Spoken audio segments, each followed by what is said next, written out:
अध्यक्ष महोदय, हमारे शिक्षा आयोग की रिपोर्ट में एक बात और बहुत अच्छी कही गई है और वह यह है कि हमें अपनी शिक्षा में विज्ञान को अधिक महत्व देना।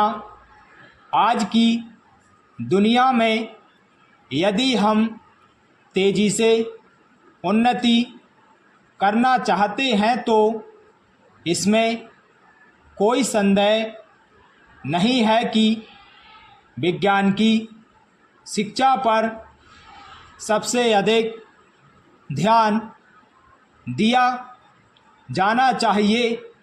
लेकिन श्रीमान, मैं यह भी निवेदन करना चाहता हूँ कि विज्ञान के साथ साथ हमें अपने बच्चों की अन्य विषयों की शिक्षा पर भी समुचित ध्यान देना होगा। महोदय, जहाँ तक जनसंख्या की बात है उसके बारे में मैं निवेदन करना चाहता हूँ कि एक बार परिवार नियोजन के बारे में और जनसंख्या के बारे में चर्चा चल रही थी तो हमारे मित्र ने आलोचना करते हुए लिखा था कि हमारे सामने आज समस्या यह नहीं है।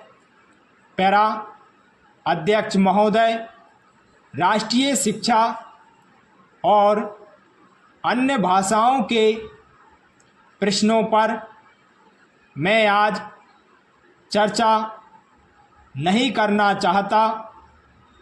इन दोनों विषयों पर चर्चा भाषा विधेयक के आने पर की जाएगी। मैं यह चाहता हूँ कि हम इस बात पर विचार करें कि शिक्षा का माध्यम कौन सी भाषा हो।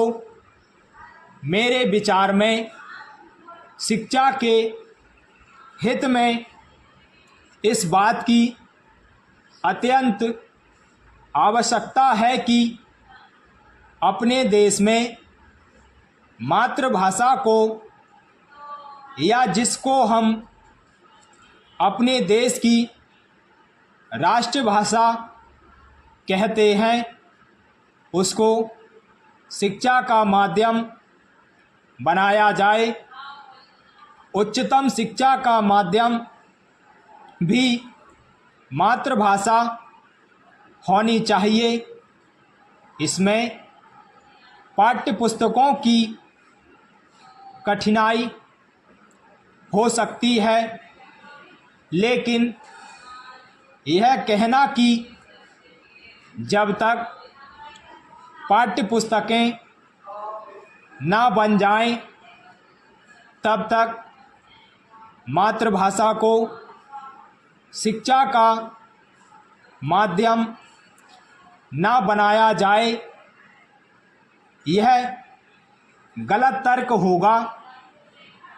यह तर्क अपनाया गया तो हम कभी भी मातृभाषा को शिक्षा का माध्यम नहीं बना पाएंगे। यह तो वही बात हुई कि जब तक मैं तैरना नहीं सीख लूँगा तब तक पानी में पैर नहीं रखूँगा। इस तरह तो मैं यह समझता हूँ कि कभी तैरना नहीं सीखा जा सकता। इसलिए एक बार यह फैसला ले लें कि मातृभाषा को शिक्षा का माध्यम बनाया जाएगा और तत्काल यह फैसला लेकर शिक्षा शास्त्रियों से कहा जाए कि वे तेज़ी से पाठ्य पुस्तकें तैयार करें या उनका अनुवाद करें। विज्ञान की शिक्षा के बारे में अक्सर कहा जाता है कि विज्ञान की पढ़ाई का माध्यम मातृभाषा में होने से बड़ी कठिनाई का सामना करना पड़ेगा। मैं इस बात को नहीं मानता। मैं तो यह मानता हूँ कि मातृभाषा में विज्ञान की शिक्षा देना सबसे आसान है। समाजशास्त्र की शिक्षा को मातृभाषा के माध्यम से सिखाने में शायद कुछ समय लगे, उसकी पाठ्य पुस्तकें बनने में शायद कुछ समय लगे, लेकिन विज्ञान की पढ़ाई के बारे में यह बात नहीं कही जा सकती। विज्ञान के फॉर्मूले ज्यों के त्यों रखे जा सकते हैं। विज्ञान की शब्दावली को भी ज्यों का त्यों रखा जा सकता है। इसलिए विज्ञान की पुस्तकें और विज्ञान की शिक्षा के लिए मातृभाषा को माध्यम बनाने में कोई समय लगने वाला नहीं है। चूँकि हम अपनी शिक्षा नीति में सबसे अधिक जोर विज्ञान की शिक्षा पर देने वाले हैं, इसलिए मैं समझता हूँ कि यह सबसे अच्छा कार्य होगा यदि हम मातृभाषा को शिक्षा के माध्यम के रूप में